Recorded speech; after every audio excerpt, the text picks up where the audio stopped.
2011 সালে 12তম regional level selection টেস্টের মাধ্যমে রাজ্যে প্রায় 30,000 শিক্ষক শিক্ষিকা নিযুক্ত হয়।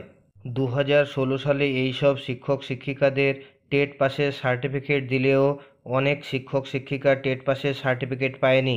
যেসব শিক্ষক শিক্ষিকারা টেট পাসের সার্টিফিকেট পায়নি তাদের টেট পাসের সার্টিফিকেট দেওয়ার প্রক্রিয়া শুরু হলো।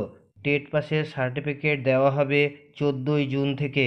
প্রসঙ্গত, হাইকোর্টের নির্দেশে কর্মরত সব শিক্ষকদের নিয়োগ সংক্রান্ত নথিপত্র ডিজিটাইজ করার কাজ চলছে রাজ্যে।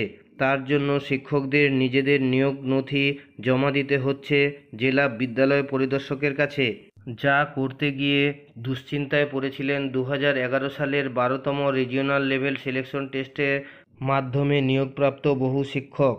কারণ তাদের কাছে নেই টেট সার্টিফিকেট। সেই শিক্ষকদের আবেদনে সাড়া দিয়ে তাদের টেট সার্টিফিকেট দিতে উদ্যোগী হয়েছে স্কুল সার্ভিস কমিশন।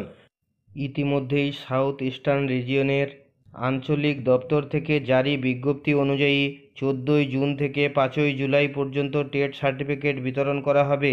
এই সময়সীমার মধ্যে টেট সার্টিফিকেটের জন্য আবেদন জানানো সংশ্লিষ্ট প্রার্থীদের প্রয়োজনীয় নথি জমা দিয়ে তা সংগ্রহ করতে বলা হয়েছে। যে কোনো আপডেট আসলে আমি আপনাদের সাথে শেয়ার করি। ভালো লাগলে লাইক দেবেন, শেয়ার করবেন।